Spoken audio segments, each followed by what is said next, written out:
महाराष्ट्रात सर्वत्र अनुसूचित जातीतील आरक्षण उपवर्गीकरणाचा मुद्दा या मागणीनं जोर धरलेला आहे आणि आपल्याला माहिती आहे की महाराष्ट्रामध्ये या मुद्द्याला घेऊन 2 गट निर्माण झालेले आहेत।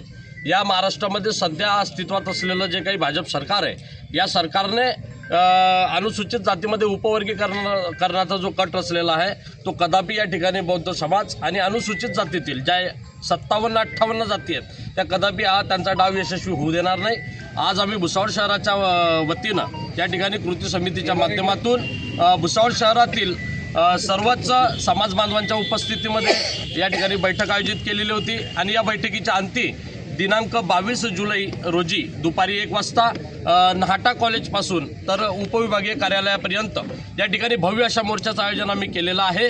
सरकारने रचलेला जो डाव आहे उपवर्गीकरणाचा तो कदापि या ठिकाणी यशस्वी होऊ नये आणि त्या वर्गीकरणाच्या निर्णयाला विरोध म्हणून हा मोर्चा असेल। त्याच्यामध्ये अन्यही मागण्यांचा आम्ही त्या ठिकाणी समावेश केलेला आहे। हा मोर्चा यशस्वी होण्यासाठी समाजातील सर्व स्तरातील सर्व क्षेत्रातील पदाधिकारी मान्यवर या ठिकाणी त्याच्या यशस्वीतेसाठी प्रयत्न करत आहेत आणि आज ही बैठक संपन्न झालेली आहे।